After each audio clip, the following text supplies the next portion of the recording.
Hola, bienvenidos un día más a un nuevo episodio de Tangente. Yo soy Enrique Naveda y hoy vamos a hablar de salario mínimo. Como ustedes saben, todos los años toca revisar el salario mínimo aplicable en Guatemala y estamos muy cerca de la fecha en que eso se concreta.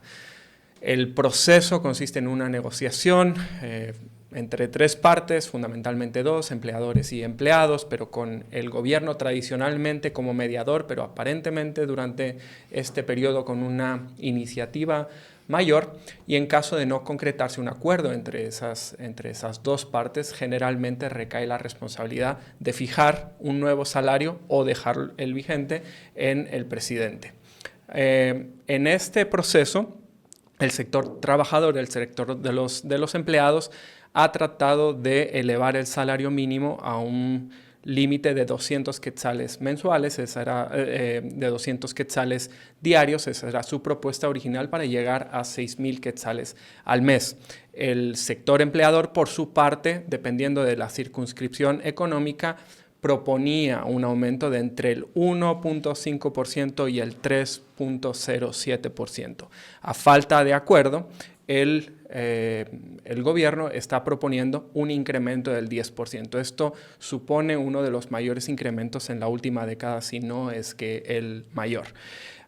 Esa información se dio durante una citación a una viceministra del Ministerio de Trabajo que hizo voz en el Congreso, y desde entonces, eso sucedió el 30 de octubre, si no recuerdo mal, y desde entonces se ha estado discutiendo con argumentos a favor, argumentos en contra. En particular, han mostrado su desaprobación las cámaras empresariales, su aprobación los empresarios y los círculos del entorno de gobierno y algunas organizaciones sociales. Hoy tenemos aquí, para hablar de este tema, para comprender entresijos políticos y técnicos, a un notorio especialista como Luis Linares de ACIES, que fue ministro de Trabajo y desde hace décadas se ocupa de este tema con un especial énfasis en comprender el papel del salario mínimo y en ver en qué límites debería estar. Y del otro lado tenemos a Alfonso Muralles, miembro del Consejo Nacional Empresarial y empresario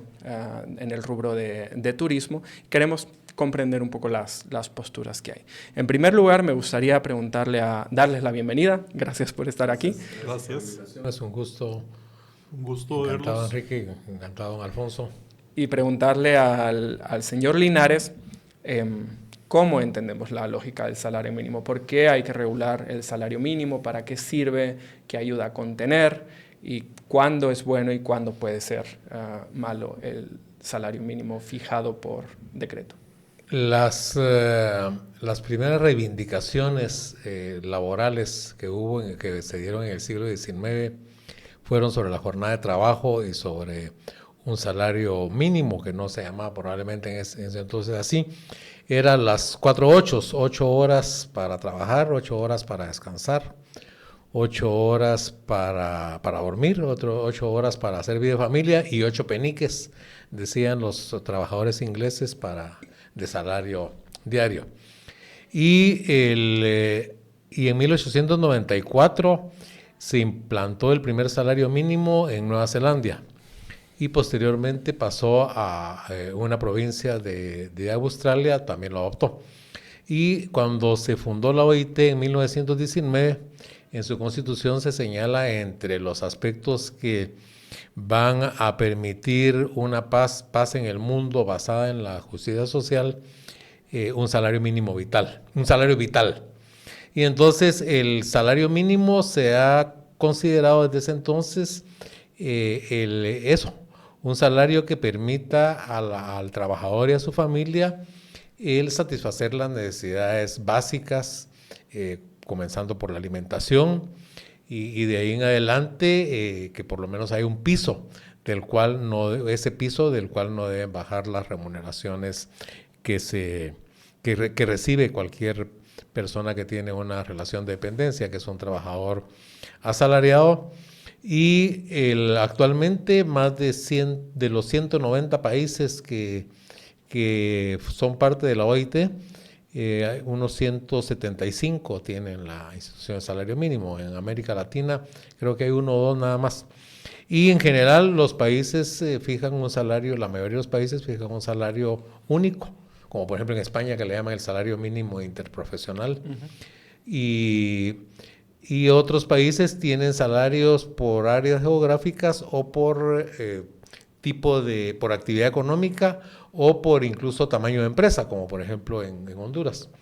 Así que es una institución que durante mucho tiempo fue cuestionada, pero es una de las más importantes del mundo del trabajo porque es la que garantiza, especialmente en un entorno como el guatemalteco, donde no hay una negociación colectiva extendida, porque por ejemplo países como Austria no tienen salario, o Dinamarca o Suecia no tienen salario mínimo, pero ahí hay una negociación colectiva que cubre todas las actividades económicas. Entonces el salario se fija por actividad económica dentro de en la negociación entre empleadores y trabajadores sin intervención estatal. Pero donde no existe esa negociación colectiva extendida, aquí prácticamente está limitada al sector público, es necesario un salario mínimo. Y en los últimos años se dio una especie de revalorización. Hay un libro que escribió un especialista de la OIT que le tituló Desempolvando el salario mínimo, porque se reparó en la necesidad y la obligación, el deber del Estado de garantizarle a los trabajadores un salario básico para que también los trabajadores se beneficien del incremento de los beneficios que genera la actividad económica. Si su perro tiene problemas de corazón, pregunte por Pragma y Picmebodan de Bauer. Es un excelente producto para este tipo de problemas y tiene el mejor precio en el mercado. Consulte primero con su veterinario siempre. Pragma y Picmebodan de Bauer. ¿A qué se refiere con negociación colectiva extendida? ¿Está aludiendo al hecho de que en otros países y otros sectores privados hay un movimiento sindical con relativa fortaleza que aquí no existe y por lo tanto la negociación se da en esa relación, o a qué se refiere? Sí, eso, porque hay una negociación que abarca a una mayoría o a casi la totalidad de las actividades económicas de las empresas y trabajadores. Por ejemplo, en Alemania tampoco hubo salario mínimo, fijaron salario mínimo hasta hace muy pocos años, porque estaba la negociación en el sector automotriz, en la industria química, en la administración pública, en los servicios educativos, de salud, en fin, casi cualquier actividad económica, pero había algunos trabajadores que quedaban fuera de esas negociaciones, como por ejemplo mensajeros, algunas categorías de trabajadores que no enmarcaban en una actividad o en un sector especial, y entonces él se fijó desde hace unos 10 años un salario mínimo que es como el interprofesional que le llaman en España, que cubre a cualquiera que no esté amparado o beneficiado por una negociación colectiva de sector. Uh-huh. Alfonso, ¿les pilló por sorpresa este anuncio del gobierno? ¿Tiene el CNE una posición fijada con respecto a este incremento previsto del salario mínimo del 10%? No nos pilla por sorpresa. Obviamente creemos que debiera de ser el punto de partida para llegar a una decisión o una negociación. Porque tenemos que tomar en cuenta que en Guatemala, en nuestra realidad, el salario mínimo resulta siendo un privilegio para quien lo gana. O sea, en un país en donde el 70% de la población está en la informalidad, el salario mínimo tiene un impacto en el 30% de la población que está en la formalidad, y de ese 30% en la formalidad no le impacta tampoco el incremento del salario mínimo a aquellos que ya ganan más del salario mínimo. O sea, el universo de cobertura y de impacto, de influencia del salario mínimo está concentrado fundamentalmente en ese sector de la formalidad que está en industria y comercio,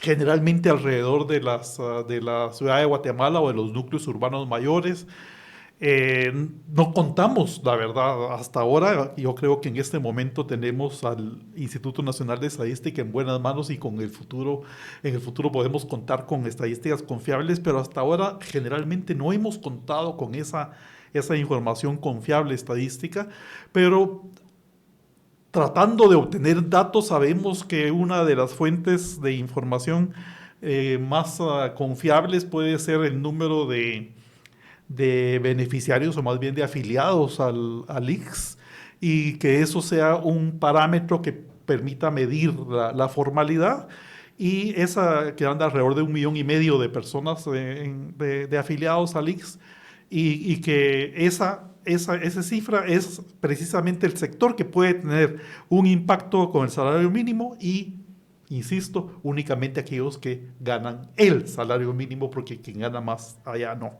Pero hay departamentos en donde la población que cubre el ICS, especialmente en los del altiplano noroccidental, el 60% o incluso más en algún caso es que atiende el ICS, son empleados del Estado.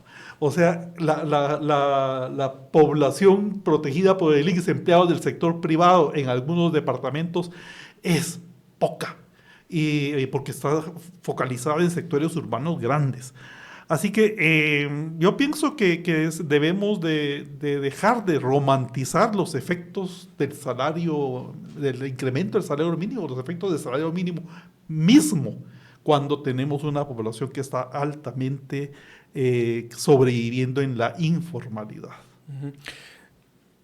Usted mencionaba el caso de España, mejor dicho, cómo se llama en España, salario mínimo interprofesional, pero España y México son dos buenos ejemplos que han servido para desmitificar los efectos negativos del salario mínimo en los últimos años. En los dos países, pero sobre todo en México, que se parece más a Guatemala, los salarios mínimos han crecido notoriamente en los últimos años. En México, 200% en términos reales, o mejor dicho, se ha duplicado en términos reales, se ha triplicado en términos nominales, y los efectos no han sido las plagas de Egipto previstas, ¿no?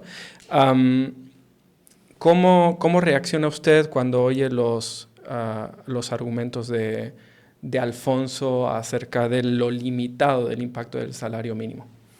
Sí, bueno, antes de referirme a lo que exponía don Alfonso, efectivamente en México es uno de los países que ha tenido unos grandes incrementos, pero también se deben a que durante muchísimos años, como el salario mínimo se vinculó a multas, a cuanta cosa podía haber, entonces no movían el salario mínimo, porque de lo contrario se movía todo lo demás. Multas, pagos, licencias, pago de derechos, en fin.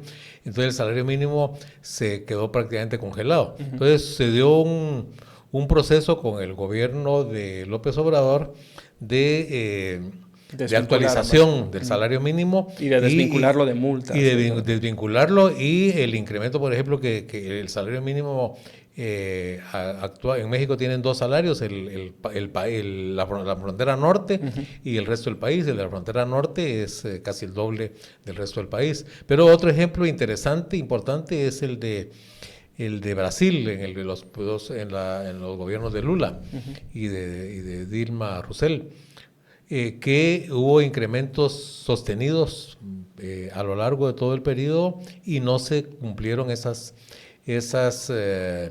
augurios de que va a haber pérdida de empleo, de que se pierde competitividad, de que hay inflación, en fin. Ahora, cabalmente lo que dice don Alfonso, de la población ocupada de Guatemala, el 66%, un poquito alrededor de 2/3, son asalariados. El resto son trabajadores por cuenta propia y trabajadores no remunerados. Y de los trabajadores asalariados, como él decía, que son más o menos 4.5 millones, 2/3 no están afiliados al ICS, que es el trabajo formal, porque siempre he señalado que el rasgo fundamental de un empleo formal es estar protegido por la seguridad social. Ahora, Que es diferente de que la empresa esté formalizada o no. Puede estar formalizada, pero el trabajador ser un trabajador informal. Sí, hay muchas empresas que están formalizadas con patente comercio, con la presión tributaria, que emiten facturas, pero tienen los trabajadores están afiliados, o incluso empresas formales con trabajadores afiliados al ICS, pero tienen una parte de los trabajadores, además de los tercerizados, que no están afiliados al ISCO, especialmente el personal de ventas. Eso es uno de los casos más frecuentes, no solo en Guatemala, sino que en América Latina. Pero el salario mínimo tiene un efecto que le llaman, yo al primero que se lo escuché fue a un sociólogo chileno, Emilio Klein, quien trabajaba para la FAO, que decía que tenía un efecto faro, que orienta a los demás sectores, orienta incluso a la economía informal, a la empresa informal, porque bueno, aumentó el salario mínimo, los trabajadores lo saben que aumentó el salario mínimo, entonces muchas veces el empleador se adelanta y les dice, miren, yo les voy a aumentar 5% este año, o voy a aumentar X, y también orienta a los salarios de los trabajadores que están por arriba del salario mínimo, porque cabalmente, como decía don Alfonso, el salario mínimo promedio, unos años, el 2021 fue que sacamos de 2021 para atrás unos datos en un estudio que hicimos, más o menos son como el promedio de los trabajadores del ICS, son como un 30% arriba del salario mínimo, y cada año se incrementaba en una proporción similar al salario mínimo. Entonces también sirve ese efecto de faro para el trabajador que está para arriba del salario mínimo. Ese es un efecto faro que reconocen muchos tratadistas en estudios con evidencia en América Latina, y creo que es importante, y de esa manera se muestra que aparte de beneficio directo hay como ese efecto de derrame o de beneficio indirecto hacia trabajadores que están en el ámbito informal principalmente. Tiene menos impacto, me imagino, cuanto más gana o más lejos está del salario mínimo un trabajador, pero tiene impacto sobre todo en los trabajadores que están en salarios intermedios y también en el sector informal. Y en el salario mínimo, por ejemplo, que la maquila en Guatemala, que es la principal actividad industrial de Guatemala, la maquila prácticamente paga el salario mínimo a todos los trabajadores industriales. Entonces ahí sí tiene un efecto directo en cuanto a un sector importante de los trabajadores guatemaltecos del sector industrial, que de lo contrario se verían congelados sus salarios. En estos días en los que ya han empezado los convivios y las celebraciones de fin de año, seguramente usted ya ha asistido a más de una fiesta y quizás se ha sentido después con una ligera goma, un ligero dolor de cabeza o algún malestar en el estómago. Si es así o si piensa hacerlo en los próximos días, le recomendamos que compre PariSmart. Ya sabe que PariSmart es un amigo de Tangente, que venimos anunciándolo desde hace años, y los colegas tienen experiencia comprobada en el uso para proteger el hígado y aliviarse de esos ligeros dolores de cabeza, ligeros o fuertes dolores de cabeza que vienen después de tomar unas pocas copas, unas pocas cervezas, unos cuantos vinos. Así que PariSmart. De hecho, en los últimos, hace una semana creo, hace unos 10 días, el Banco de Guatemala hizo una presentación interna que después se ha distribuido, en el que una de las partes de la presentación analiza una serie de estudios sobre los efectos del impacto del incremento de los salarios mínimos en distintos lugares de América fundamentalmente, y ve una serie de efectos positivos y una serie de efectos negativos. Algunos de los documentos son contradictorios entre sí, ¿no? Pero ve efectos positivos en empleo, aunque en algunos segmentos de empleo puede tener algún efecto, algún impacto negativo, ve efectos positivos en pobreza, tiende a identificar algún impacto negativo en el empleo de personas entre 18 y 22 años, y en algunos casos en las compensaciones salariales. Pero buena parte de los efectos que ven son positivos. ¿Dónde es donde más les preocupa a ustedes que pueda tener esos efectos negativos? Nos preocupa que se olvide en este proceso de gestión del salario mínimo, o por lo menos si no se olvida, no se hace evidente, que un incremento del salario mínimo, por ejemplo, del 10%, para el sector formal, que ya está claro, no voy a repetirlo, implica un incremento de más del 13%, de 13 y pico por ciento, casi 14%. ¿Por qué? Porque ese 10% de incremento incrementará también bono 14, las prestaciones de aguinaldo, de vacaciones, o sea, va acompañado de. O sea, es muy fácil decir subir 10%, pero esa decisión, en realidad, el resultado para el costo de producción es de arriba del 13, casi 14%. Ya es un 40% más que ese 10, o sea, hay que medirlo, hay que decirlo. Luego tenemos que ese incremento en el argot, digamos, popular, porque hay una apelación a que no alcanza, es que no alcanza, ¿no? Y cuando este no alcanza el salario, está generalmente visto desde la percepción de quien gana más del salario mínimo. Porque especialmente en la industria y en la construcción, que hay mucho obrero joven, que se vería impactado, como dice el estudio del Banco de Guatemala, con el salario mínimo.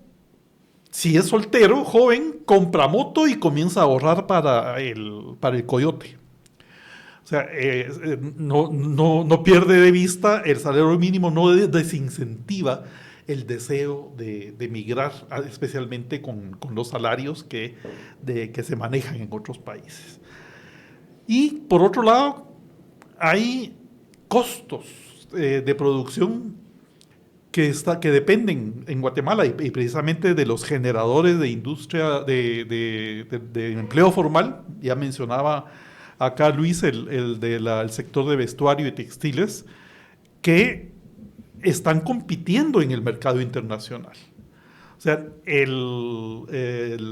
hay precios en otros productos de exportación que dependen no de Guatemala, sino que dependen de bolsas internacionales que fijan los precios independiente de cuál es el costo de producción que pueda tener en Guatemala, y el incremento de un salario puede tener un impacto que reduce las perspectivas de crecimiento de algunas industrias y las perspectivas de generación de más empleo. Por ahí es que vamos y creemos que hay que buscar salidas técnicas. Ya ha existido en nuestro medio soluciones técnicas o fórmulas que se hicieron en un momento dado para Guatemala por parte de un consultor de la OIT. Creo que ese es un estudio que toma más tiempo de lo que nos queda de aquí para fin de año. Pero sí, hay soluciones técnicas que están basadas que dependen obviamente de estadísticas confiables, y por sobre todo que exista o se desarrolle o se comience a trabajar una política salarial, que no sea una decisión advenediza, que no sea una decisión de puedo pagarlo por parte del sector privado o no me alcanza por parte del empleado, sino que sea una medida técnica que responda a las necesidades de ese momento, de nuestro momento económico. Muchos argumentos ha puesto Alfonso sobre la mesa. Voy a empezar por el argumento técnico, el de la fórmula a la que ha estado apelando el sector o algunos miembros del sector privado recientemente, porque la fórmula situaría el incremento entre el 3.8 y el 5.1 en lugar del 10 que parece que va a proponer el gobierno. Hasta el 6.3 de incremento. Este análisis lo hizo el Banco de Guatemala en esta presentación que realizó hace unos días. Y revisan el impacto en la inflación con ese límite mínimo con ese aumento mínimo del 3.8 y con el aumento máximo según la fórmula del 6.3. Revisan el incremento de puestos de trabajo porque según el Banco de Guatemala no va a producir desempleo, sino que sea cual sea, incluso hasta la del 10%, va a producir más empleo formal del que ya hay, y cuanto más alto el incremento, más empleo va a producir, según los cálculos del Banco de Guatemala, si bien a un ritmo decreciente. Y calculan el crecimiento económico, el impacto en el PIB. En todos los casos, con la excepción de la inflación, es más alto, más positivo el ajuste del salario mínimo del 10% que cualquiera de los otros. Salvo, como digo, en la inflación. La inflación que calcula el Banco Mundial para un incremento del 10% es 1.9. Se excedería ligeramente la meta de inflación que tiene el Banco de Guatemala para el año que viene. Si el incremento es del 3.8, que es el límite más bajo derivado del cálculo con la fórmula, el incremento de la inflación sería 0.72, el crecimiento del PIB tendría un extra de 0.049, con el ajuste del 10% sería 0.15 el incremento del PIB, con uno intermedio que es el 5.1 de aumento del salario mínimo. El PIB crecería un extra de 0.66 y la inflación casi un 1%. Y con el ajuste del 6.3, el PIB se incrementaría un extra de 0.082 y la inflación sería 1.20 extra para llegar a 4.95, que es casi el límite superior del objetivo. Como decía al principio, también se incrementan los puestos de trabajo en todos los casos, en todos los escenarios. Con el incremento mínimo, un 0.16%. Con el intermedio, un 0.21%. Con el máximo según la fórmula, que es el de 6.3, se incrementa un 0.26%. Y con el 10%, un 0.27%. Esos son los cálculos del Banco de Guatemala. El Banco de Guatemala también apela a la fórmula y ellos sugieren quedarse por ahí. Entonces, un poco en línea con lo que decía Alfonso, aunque reconocen que el impacto del incremento del 10% es bueno en todo, con la excepción de la inflación, que se les iría un poco por encima del objetivo. Dicho eso, la fórmula que se está pidiendo aplicar este año no se ha aplicado consistentemente desde que se elaboró. Si la fórmula se hubiera aplicado consistentemente, como hoy pide el sector privado, el salario mínimo sería mayor que el que se está proponiendo ahora mismo. Para 2024 habría sido en el ámbito no agrícola casi 4.000 quetzales, 3.971. Para la maquila, 3.650 y para el sector agrícola, 3.971. Es decir, pareciera que se está requiriendo que se aplique la fórmula de una manera arbitraria, un año sí, otro no, en función de los intereses de quien lo pide. Sí, bueno, desde que estuve en el Ministerio de Trabajo siempre planteé que los incrementos al salario mínimo tenían que ser graduales pero sostenidos, de manera que no tuviéramos años con grandes brincos, después 2, 3 años con pequeños incrementos o sin incremento y después otro salto. Y esto pues, como dice Enrique, no se ha cumplido a la luz de los datos que nos compartió del estudio del Banco de Guatemala. En los últimos 5 años, después de que fue fijado en 2019, el salario mínimo se incrementó en total en un 18%. Quiere decir un promedio simple de 3.6% al año. Si se hubieran dado esos incrementos siguiendo esa fórmula que recomendó el consultor de OIT, pues no sería necesario ahora hacer ese ajuste del 10%, que obviamente tiene impacto en cada empresa, porque hay un incremento, como decía Alfonso, 10 más la parte proporcional de aguinaldo, bono 14, el pasivo laboral, que también se incrementa. Entonces tiene un impacto en el costo de cualquier empresa, que tiene que ver cómo se ajusta, si tiene menos, va a sacrificar utilidades o va a tener que ajustar costos en otros ámbitos de publicidad, de logística, en fin. Tiene que ajustarse de alguna manera, como nos tenemos que ajustar también quienes dependemos de un salario cuando hay un incremento de precios, ¿verdad? Que sube la gasolina, pues tenemos que ver que bajamos, o si sube la carne, en fin, el pollo. Entonces, hay efectos que son inevitables, pero lo que tiene que buscar, y siempre hemos sostenido también, y lo plantea la OIT en en el convenio sobre la fijación de salarios mínimos, y mucho antes lo planteó un Papa, Pío XI, en la segunda encíclica de la doctrina social de la Iglesia, que hablaba del salario justo y daba los dos grandes criterios para fijarlo, que tiene que buscarse un equilibrio entre esos dos grandes criterios. Primero, las necesidades del trabajador, y segundo, las posibilidades de las empresas. Y la OIT agrega en el convenio sobre la fijación de salarios mínimos el impacto sobre la creación de empleo, para que el salario mínimo no se vuelva un elemento que desestimule la creación de empleo. Entonces, esos son los criterios que tienen que considerarse, a mi juicio, y que algunos de ellos se expresan en esta fórmula que menciona el Banco de Guatemala. Entonces, yo creo que el incremento de este año acordado al 10% es adecuado, en la medida en que, como también lo demuestra un estudio de Fuentes Knight recientemente, con Alberto Fuentes Knight, recientemente publicado, él señala ahí que entre 2015 y 2022 hubo un decrecimiento del salario real. Y lo que debe buscar el salario mínimo es que, si no aumenta mi poder adquisitivo, por lo menos no se pierda, no se deteriore.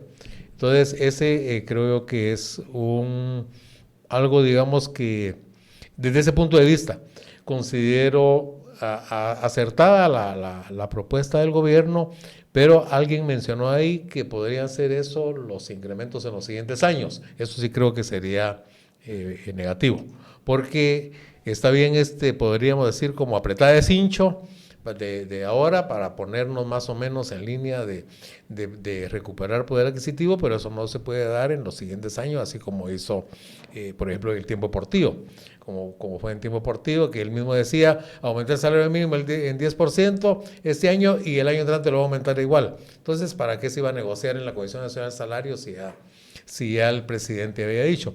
Pero también, sobre los aspectos negativos, y perdonen que me alargue, hay una historia, una anécdota interesante, y fue en 2011 cuando también Álvaro Colón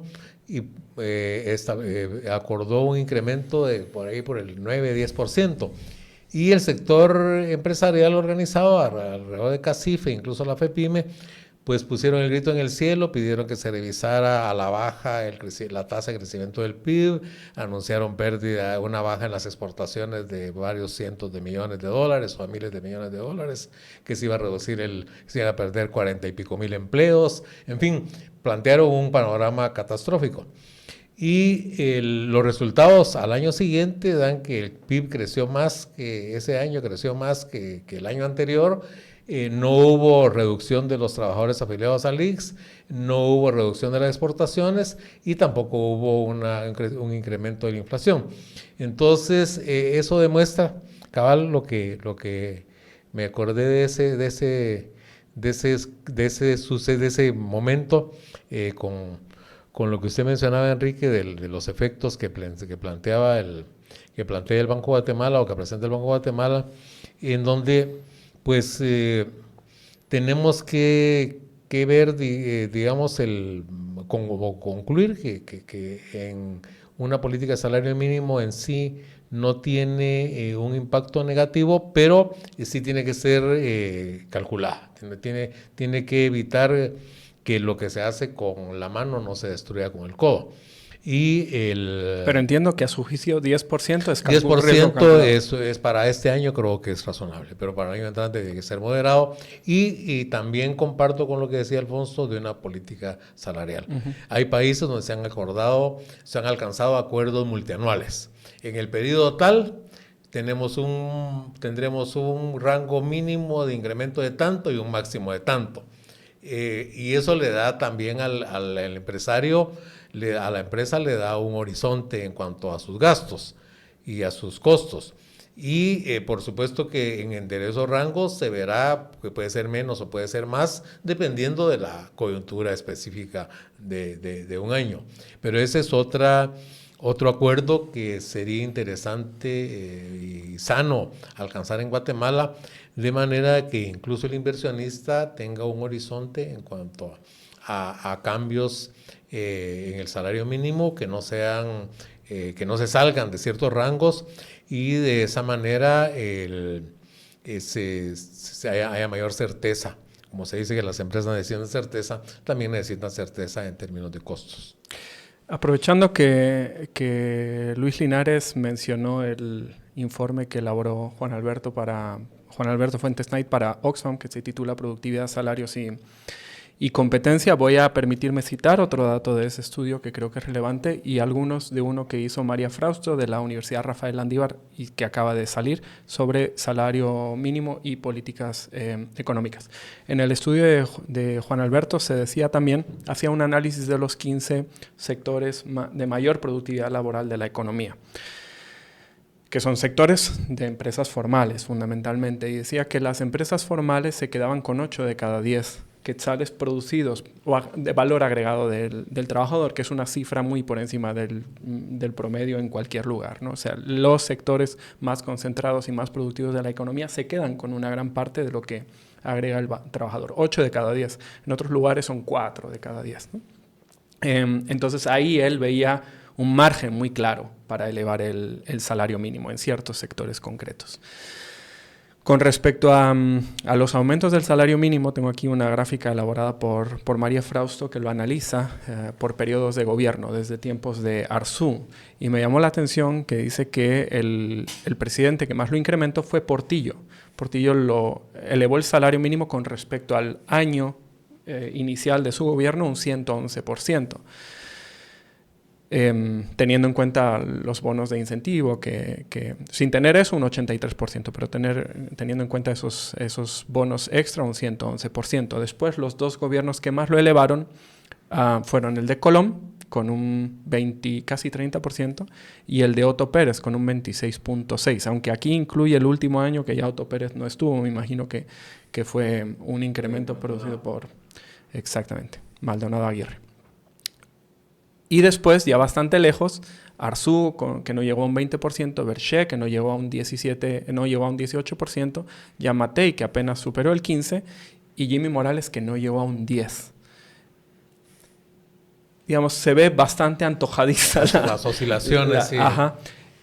Pero esto me lleva a otro elemento, que usted medio lo mencionó con Juan Alberto en un periodo más extendido, pero que se ha estudiado para los últimos 4 años. Desde antes de la pandemia, el salario mínimo ha perdido un 13% de capacidad adquisitiva. Este incremento del 10% ni siquiera va a lograr recuperar ese 10%. Entonces, cuando hablamos de la fórmula técnica, ¿a qué nos estamos refiriendo? Porque, en principio, la fórmula técnica está diseñada para no generar pérdida de poder adquisitivo. Entonces, ¿cómo ven ustedes eso, Alfonso? En principio creo que todo lo que hablamos parte de confianza en la información estadística que se nos provee.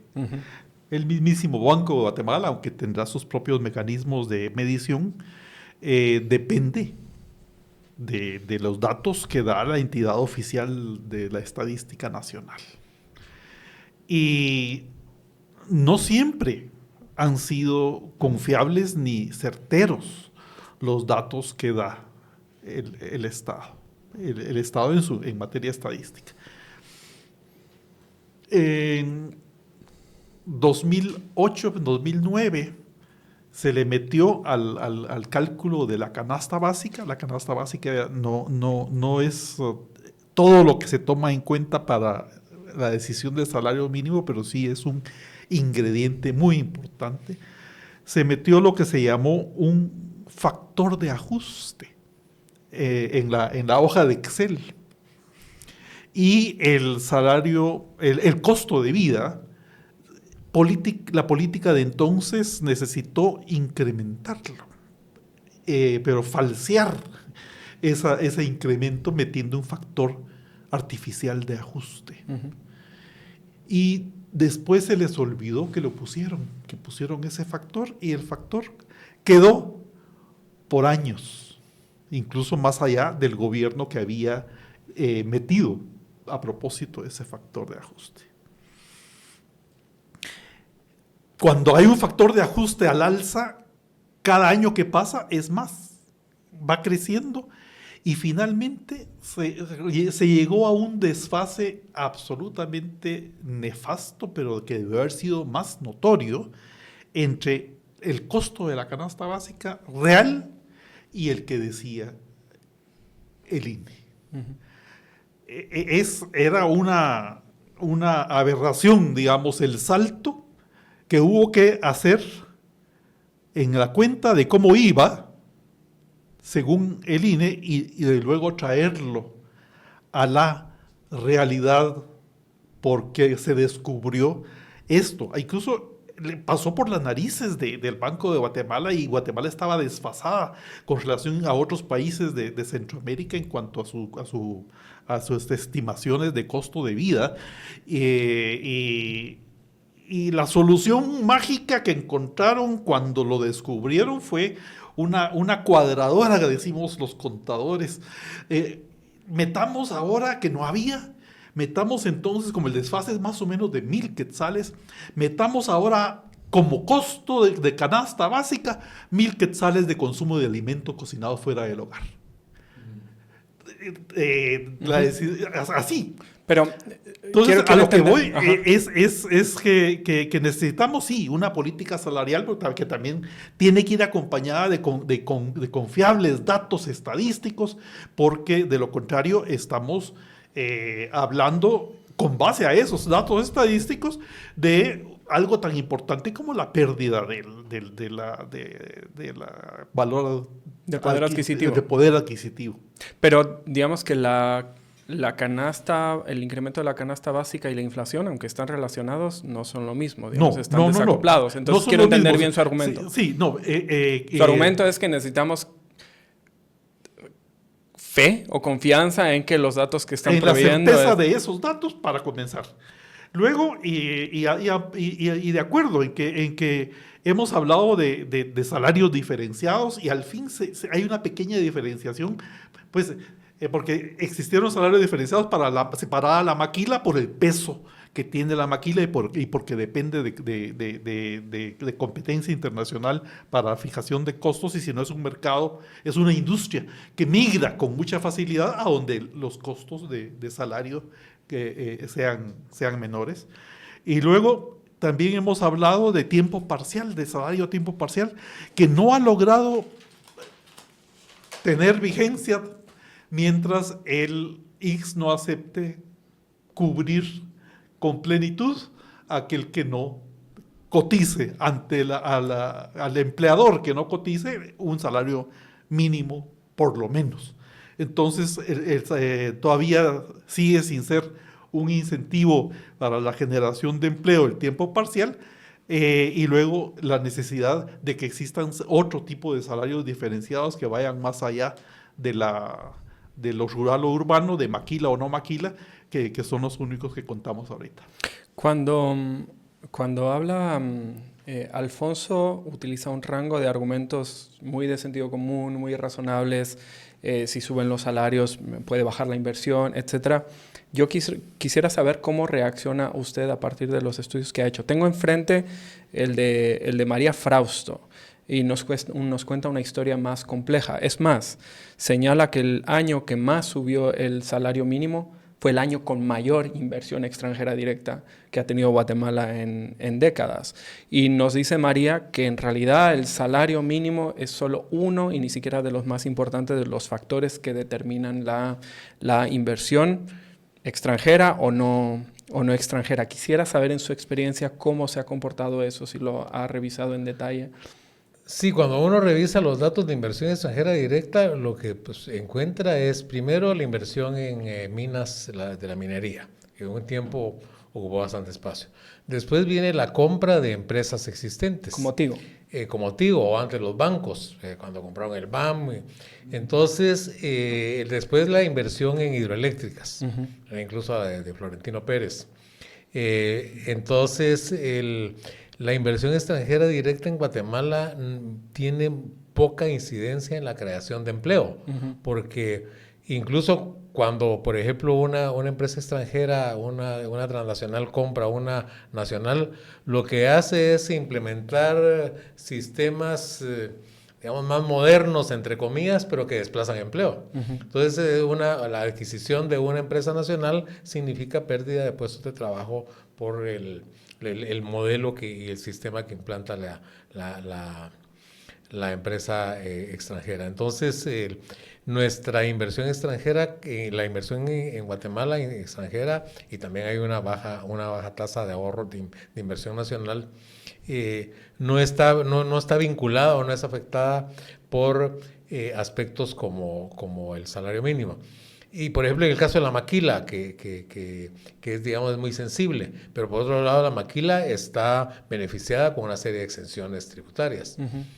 Hay países donde... ¿Es tan fácil o es tan previsible que se van a ir con un aumento del salario mínimo? Pues así lo dijeron en el 2011 y no se dio. Así dicen. Yo le pregunto a usted si cree que es... No creo.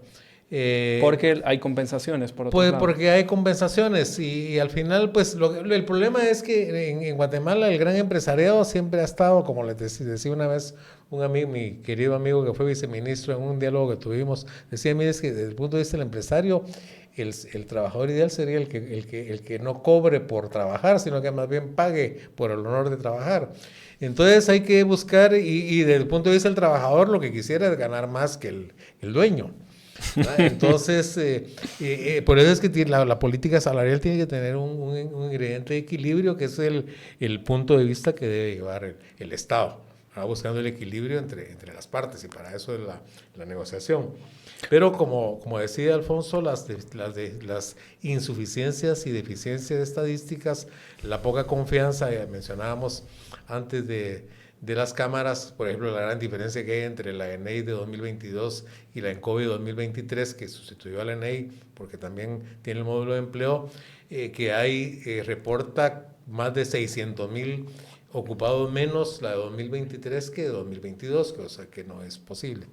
El Banco de Guatemala también dejó desde hace muchos años, a propósito de lo que mencionaba el estudio de Juan Alberto Fuentes, dejó de publicar, por lo menos, no sé si la siguen calculando, pero no la publican, lo que se llama el excedente bruto de explotación, que es la participación del trabajo y de las ganancias de las empresas en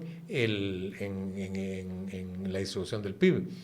Y en Guatemala, el último dato que vi por 2005, era como un 30 a 60, el doble, porque hay una parte que es, digamos, como que creo que son los impuestos, pero la participación de las empresas duplicaba a la participación en los beneficios, a la participación de los trabajadores. Y en los países desarrollados de la Organización para la Cooperación y el Desarrollo Económico, la participación del trabajo es casi el 50%. Entonces, y ese dato ya no lo proporciona el Banco de Guatemala. No, ese dato sí está bastante más actualizado. De hecho, Juan Alberto lo calcula más reciente en ese estudio. Y aquí tengo uno de pero él lo calculó. No lo da el Banco de Guatemala. El que no ha actualizado el Banco de Guatemala es la matriz de insumo producto, y eso recuerdo que lo señala Juan Alberto, que no hay... Que es la que sirve de base, por eso la que sirve llega hasta 2013. Exacto, esa es la última. Sí. Pero el excedente bruto de exportación sí está actualizado y voy a encontrar el dato, uno de los datos más recientes, porque recuerdo que se calculó para 2019 en otro estudio de Oxfam. Hay más, pero sí es la matriz de insumo-producto y ha habido ciertas disputas ahí con el Banco de Guatemala porque efectivamente es un documento o es una tabla básica para poder hacer estos análisis estructurales. Sí. Perdón por la interrupción. No, eso era. Y en relación Entonces, por ejemplo, el caso de la maquila, pues hay países donde el salario es más alto, igual que como pasa en México con la frontera norte, que es más alto el salario que en el resto del país porque están beneficiados con la actividad exportadora, el enorme intercambio que hay entre el norte de México y Estados Unidos. Y con relación al trabajo a tiempo parcial, el ICS acepta que, digamos, el empleador reporte 2,000 quetzales de salario o la mitad del salario mínimo, pero tiene que pagar sobre la totalidad del salario mínimo, como que se estuviera pagando el salario mínimo. Entonces, eso es, digamos, lo que han señalado algunas empresas como algo que desestimula la contratación a tiempo parcial. Pero yo, por ejemplo, conocí 2 casos por una amiga periodista que me contó la experiencia del hijo de ella, que en un banco grande, en una y otra empresa, una cadena grande, se entraba con el trabajo a tiempo parcial, pero para sacar el equivalente al salario mínimo, el trabajador tenía que laborar 12 horas. Entonces, si quería sacar el salario, porque era, digamos, contratado para un número de horas, pero tenía que cumplir más. Pero cumpliendo más de la jornada ordinaria, con las supuestas horas extras, no llegaba al salario, llegaba al salario mínimo, pero con 12 horas de trabajo. Entonces, creo yo que el trabajo a tiempo parcial, igual que lo de los contratos temporales, que han sido tan cuestionados en Europa en los últimos años, son modalidades que en nuestros países, sin un adecuado control y sin una adecuada representación de los trabajadores, que es lo que no hay, no tienen voz los trabajadores en el trabajo privado. Sin eso, estas formas modernas o modalidades nuevas de contratación precarizan más el trabajo y se convierten en una trampa para el trabajador. Por aludir a la estructura de distribución del ingreso con respecto al PIB reflejado en las cuentas nacionales al que hacía alusión, aquí tengo un informe que va de 2000 a 2017, he visto otros que analizan periodos posteriores, pero es muy relevante lo que dice. El excedente bruto de explotación, que es la parte que se quedan, digamos, la remuneración al capital o la retribución al capital, la parte que se quedan las empresas, por decirlo de manera sencilla, en 2000 estaba por debajo del 40%, 38, 39, no lo puedo ver bien en la gráfica, y en 2017 estaba por encima del 40%, 42, 43, como digo, no están los números, solo las líneas. En cambio, en ese mismo periodo, la remuneración a los asalariados, pese a que se incrementó el número de asalariados, cayó del aproximadamente 34% al 30%. O sea, esas dos líneas se fueron separando. Y también fue cayendo la de los impuestos. La otra, que creció un poquito, pero es de análisis muy complejo, y Juan Alberto en ese documento lo examina más en detalle, es la de los ingresos mixtos, que son esas empresas en las que no está claro qué es renta del capital, porque son empresas familiares que no llevan una contabilidad muy diferenciada. Sí, la microempresa en general. Exacto. Pero es clave ver cómo esas dos líneas se alejan, se disocian, ¿no? Y mientras las rentas del capital crecen como proporción de la economía, los salarios decrecen como proporción de la economía. Sé que el gobierno está pensando en trabajar en una política salarial para acometer todos estos problemas. ¿Qué se debería tener en cuenta? ¿Qué forma y qué criterios debería tomar en consideración una política salarial, Alfonso? Yo creo que la política salarial, para comenzar, debe tener como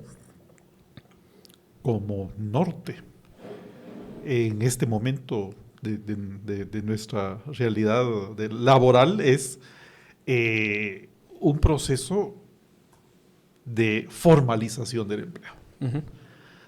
Reducir ese 70% con incentivos y con mecanismos que lleven a la formalización del empleo para que ese empleado, una vez formal, ya pueda entrar a gozar de salario mínimo y de todos los demás beneficios que trae un salario mínimo o que trae la formalidad en la cobertura del seguro social, entre otros.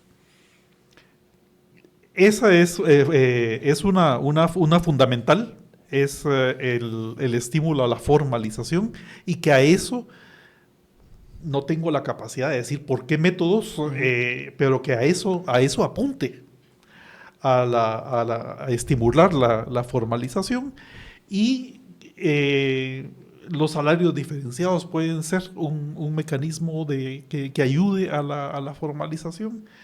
No satanizo tanto el tiempo parcial, aunque sí creo que depende de controles y de la capacidad de supervisión y vigilancia del cumplimiento, que fue algo que tuvo que suceder con la maquila. O sea, la maquila en un principio no estaba dispuesta a pagar el salario mínimo, pero hubo vigilancia y supervisión de las autoridades del Ministerio de Trabajo.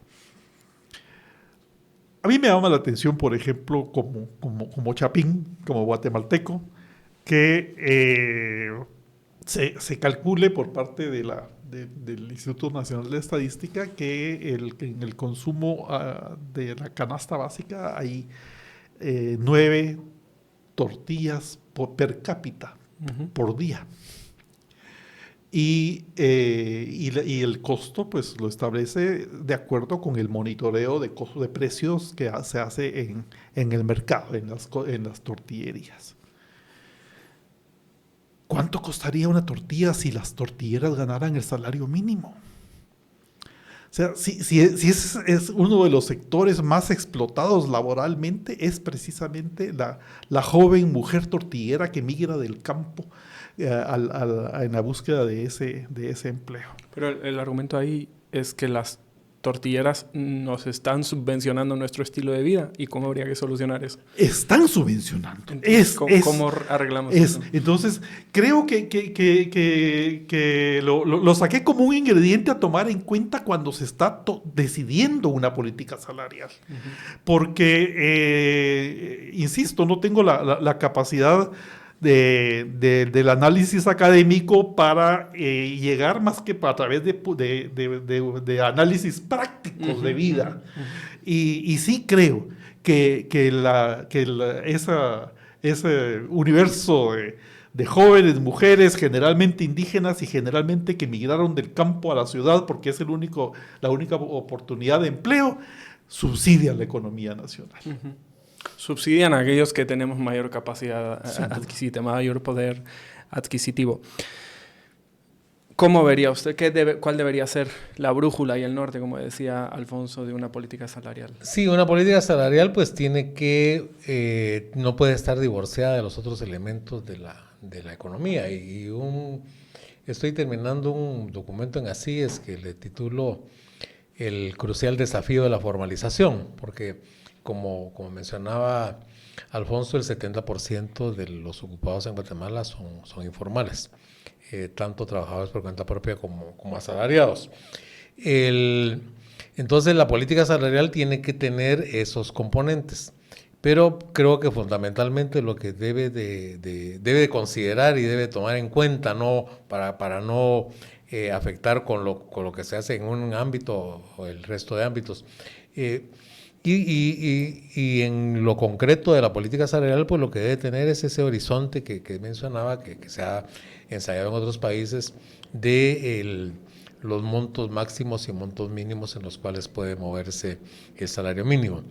Teniendo en cuenta que esa formalización pues va a ir desde los que son los sectores más adaptables o más susceptibles de ser formalizados, bajando poco a poco, comenzando con formalizar totalmente el empleo que generan las empresas grandes, las empresas medianas, y de ahí ir bajando a las pequeñas y a las medianas empresas en el caso de las microempresas, que en Guatemala el 60% de los asalariados o más, 60, 70%, trabajan en unidades de 5 o menos trabajadores. Entonces, estas empresas son especialmente vulnerables y necesitan estímulos para formalizarse. Y yendo, como decía, de las que tienen mayor capacidad de acumulación, que no son de empleos de subsistencia, como el de las tortillerías, y para ir bajando poco a poco y ampliando el rango de formalidad de nuestro mercado de trabajo y de la población laboral del país. Y ahí se necesitan estímulos.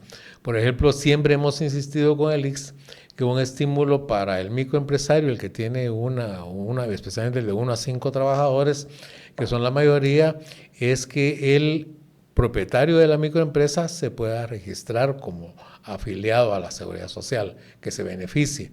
Porque si yo tengo una sociedad anónima, yo me nombro gerente de la sociedad anónima, soy empleado de la sociedad anónima y puedo estar afiliado al ICS como gerente y mi esposa como subgerente y mi hijo como gerente de logística y mi otro hijo como gerente de recursos humanos, y todos estamos afiliados al ICS y tenemos un ingreso muy superior al promedio de la población ocupada. En cambio, el dueño de una panadería, de un taller mecánico, que es el obrero calificado de la empresa, él no lo acepta el ICS como cotizante, y entonces no tiene el estímulo de decir, bueno, yo estaré llegando en unos años al periodo de jubilación y con los problemas de salud acarreados, y entonces me beneficiará a mí también incidir a mis trabajadores. En Costa Rica, por ejemplo, tiene el 90% de cobertura a la seguridad social. Y ahí, además de aceptar a cualquier trabajador por cuenta propia y a cualquier empleador, el Estado subsidia una parte de la cuota que le corresponde como empleador. De manera que en el caso del trabajador por cuenta propia de menores ingresos, el subsidio puede ser hasta del 80% de la cuota patronal, porque es imposible que un trabajador por cuenta propia que gana 2.500 al mes vaya a sacrificar el 13% de su ingreso que tiene para afiliarse al ICS con todo y los beneficios que le reporta el estar afiliado. Entonces, Costa Rica alcanzó ese porcentaje tan alto, que es uno de los más altos de América Latina, con esa política de subsidios. Pero aquí entonces se necesita que dentro de esa política general salarial, de empleo salarial, con sus componentes salarial, formalización, el Estado cumpla con los compromisos que tiene con el ICS pendientes, que son más de 90.000 millones de quetzales.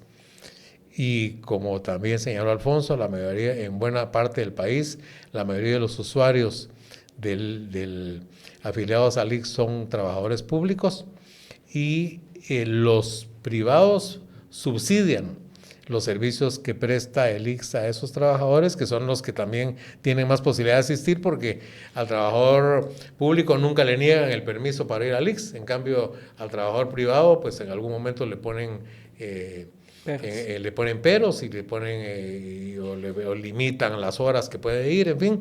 Entonces hay esas inequidades enormes, grandes, que existen en Guatemala, y que de alguna manera que el único que las puede compensar es el Estado, como pasa en los países desarrollados que tienen esos niveles de apoyo para estimular y para garantizar la formalización y el trabajo decente, como se conoce, que es trabajo con protección y con derechos garantizados. Quiero terminar con 2 preguntas. Voy a empezar con una para Luis y concluimos con usted, Alfonso, porque esta se desprende de algo que ha mencionado usted varias veces. La idea de la informalidad del empleo. Digamos. Generalmente, cuando pensamos en empleos informales, pensamos en empresas pequeñas, trabajadores que ganan el mínimo, no llegan al mínimo, comerciantes que van y vienen. Pero esa imagen no es realista. Hay muchos trabajadores que ganan salarios notables y que son informales. En el Estado, sin ir más lejos, si uno quiere ganar por encima de la escala, que tiende a ser bastante baja, no puede acceder a un empleo formal, tiene que acceder en rubros que tienen que ver con servicios profesionales, etcétera, para poder ganar más. Este cambio de perspectiva, este cambio en la forma de mirar a la informalidad del empleo, ¿qué consecuencias tiene a la hora de diseñar política y de comunicar qué es lo que es necesario hacer? Pues hay que tener presente esa heterogeneidad de la informalidad, ¿verdad? Que abarca muchos ámbitos, los trabajadores por cuenta propia, los trabajadores no remunerados, los jornaleros agrícolas que trabajan también por periodos breves de 3 meses, 6 meses, y que de nada les sirve cotizar al IX durante 3 meses que trabaja en una cosecha de café, es porque para jubilarse necesitará trabajar 80 años. ¿Verdad? Entonces, tiene que comprenderse las causas y el resultado de esas causas es esa diversidad de la informalidad y el Estado comenzar con el ejemplo, porque no le puede pedir el Estado a un empleador grande o pequeño que se formalice si el Estado, para ahorrarse determinadas cuestiones, tiene un importante parte del empleo público es también informal a través de esos contratos. Hoy cabalmente que hablaban del incremento que acordó el Ministerio de Finanzas para sus trabajadores, decían que de los 1.400 que tiene son 700 de 011, que es el personal permanente, y 022, que es por contrato con relación de trabajo temporal. O sea, la mitad de los trabajadores de finanzas públicas son informales. Más o menos las 2/3 partes de los trabajadores de salud son informales también. Y no son trabajadores que tengan elevados, enormes ingresos, enfermeras que ganan 4,000 quetzales y que no tienen, y que tienen que pagar IVA y tienen que estar en el REGAE, en fin, con una serie de costos enormes. Entonces, comenzar por para reducir la informalidad, el Estado reducirla en su ámbito. Y después ir viendo sector por sector para ver cuáles son las necesidades específicas de ese sector y tomar acciones de apoyo, desde la facilitación de trámites e incluso de las multas. Por ejemplo, un amigo que tiene un pequeño negocio llega a la SAT y le cierra durante 10 días. Es un negocio de comida, es 10 días que él no comió o no ganó para comer ni los 5 trabajadores. En cambio, en Chile, por ejemplo, a una microempresa que incurre en alguna cuestión tributaria laboral, no paga multa, sino que está obligado a asistir a un proceso de capacitación para sensibilizarlo del cumplimiento. Entonces, el sector informal también requiere una inspección o un control que sea más preventivo que punitivo. Y eso, cuando estuve de ministro, lo probamos y implementamos un programa que le llamamos experimental de inspección laboral preventiva, que lamentablemente el siguiente ministro lo eliminó y solo estuvo en vigente como unos 10 meses, pero funcionó, demostró, habíamos conocido esas propuestas a través de unos documentos que compartió la OIT para una conferencia de ministros, e inmediatamente lo adoptamos y funcionó. Entonces, esa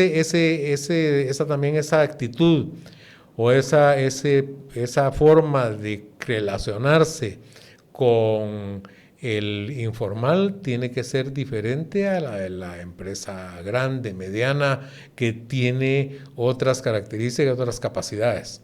Entonces, es dentro de algunos aspectos que hay que considerar para la formalización. Gracias. Alfonso, algunos de los argumentos que se han puesto sobre la mesa tienden a ser aducidos por industrias orientadas a la exportación y por lo tanto al mercado externo, la maquila, la agroexportación, exportación de otro tipo de alimentos. Esos argumentos no tienen en cuenta, esas industrias no están tan necesariamente interesadas en lo que ganen sus trabajadores, puesto que sus ingresos no dependen de que sus propios trabajadores o los connacionales les compren, porque se compra en otro lado. Pero ¿qué pasa con las industrias que sí dependen del consumo interno? Quisiera saber cómo se ve desde ahí. Y la suya, aunque me imagino que la mayoría de turistas son externos, también depende en buena medida del turismo nacional. El gobierno calcula que el incremento del salario mínimo del 10% puede inyectarle 1.300 millones extra a la economía nacional y que eso se va a distribuir en consumo de alimentación, servicios básicos y vestuario y quizá turismo interno. ¿Cómo leen ustedes ese argumento? ¿Cómo leen esas cifras? ¿Qué perspectivas y qué expectativas tienen? Creemos que toda inyección de dinero a la economía nacional, sea por medio del incremento salarial, tendrá resultados de beneficio en el incremento del consumo y espero que viajen más también. Pero midiendo pros y contras, se necesita el diferenciar ese incremento salarial en aquellas industrias que tienen una sensibilidad mayor al incremento de precios. Y incremento de salario que puede provocar un incremento de costos y precios. El mercado nacional está, digamos que, contaminado por las remesas. Digo esto porque es un ingrediente que además pesa en la economía nacional. Y el contrabando.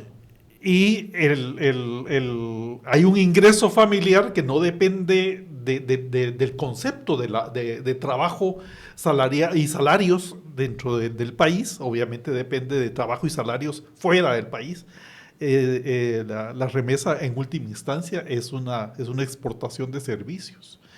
Y se ha convertido, digamos, en un motor de la economía que en alguna medida está ajeno a estos vaivenes de la economía nacional que pueda ser afectada por un incremento salarial. Pero tratando de cerrar ahí, es positivo, debe negociarse en todo caso para que sea un consenso al que se llegue por todas las partes que se involucran y que no sea y que no se pretenda que se convierta en una decisión ya anual de que sea el 10% siempre, sino que se inicie lo más pronto posible con el desarrollo de una política salarial que ya pueda permitirnos al sector empresarial planificar con largo plazo nuestros costos, nuestras ventas, nuestras inversiones. Voy a hacer una última, porque me está hablando de consenso. ¿Y dónde ve usted posible el punto de consenso cuando el gobierno parece que va a proponer el 10% y el sector privado parece no querer moverse del 3.7%, pese a que está muy por debajo de lo sugerido por la fórmula que ellos mismos están argumentando debe usarse? Lo colocaría potencialmente en el doble. ¿Dónde ve usted el punto de consenso? ¿Está usted viendo por encima del 6%, por debajo del 6%, cerca al 10%? Lo ideal es el consenso, pero sabemos, y especialmente en este tema, cada año que se tiene que decidir y que hay una reunión tripartita y que donde finalmente la salida salomónica o no le corresponde al Ejecutivo, creemos que entre un 6 y un 7% ahí debiera encontrarse un punto de consenso. Bueno, pues muchas gracias. Bueno, solamente con el consenso, yo creo que lo que se necesita es generar relaciones de confianza entre gobierno, empleadores y trabajadores.